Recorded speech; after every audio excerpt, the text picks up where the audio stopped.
Warahmatullahi wabarakatuh. Waalaikumsalam warahmatullahi wabarakatuh. Alhamdulillahi rabbil alamin. Salatu wassalamu ala asrafil anbiya wal mursalin wa ala ahli washabi ajma'in. Amma ba'. Puji syukur senantiasa kita panjatkan atas kehadiran Allah Subhanahu wa taala yang telah memberikan nikmat kita pada hari ini, bagaimana nikmat Islam, nikmat takwa, nikmat iman, dan nikmat sebagaimana kita bisa kembali latihan di lapangan yang kita sayang ini. Salawat berserta salam tak lupa juga kita curahkan kepada Nabi besar kita baginda Nabi Muhammad sallallahu alaihi wasallam yang telah menjunjung tinggi nama agama Islam, memperjuangkan keras agama Islam ini dari zaman jahiliyah hingga ke zaman Islamiyah. Pada kesempatan pagi menjelang siang ini,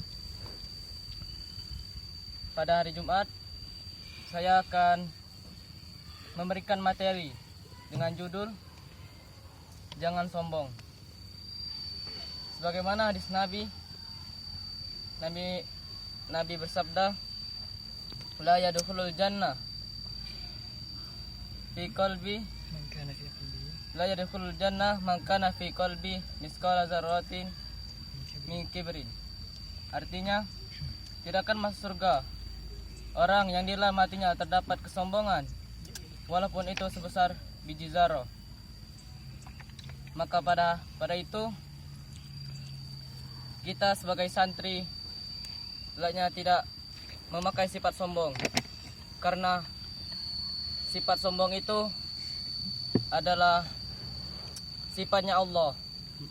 Sombong hanya Allah yang bisa memakainya, kecuali adalah makhluknya yang sangat biadab itu, yaitu iblis.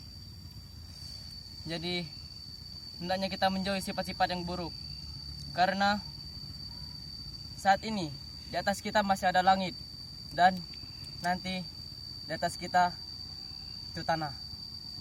Maka pada itu saya memberikan nasihat kepada teman-teman sekalian agar untuk menjauhi sifat-sifat buruk seperti sombong, iri dengki,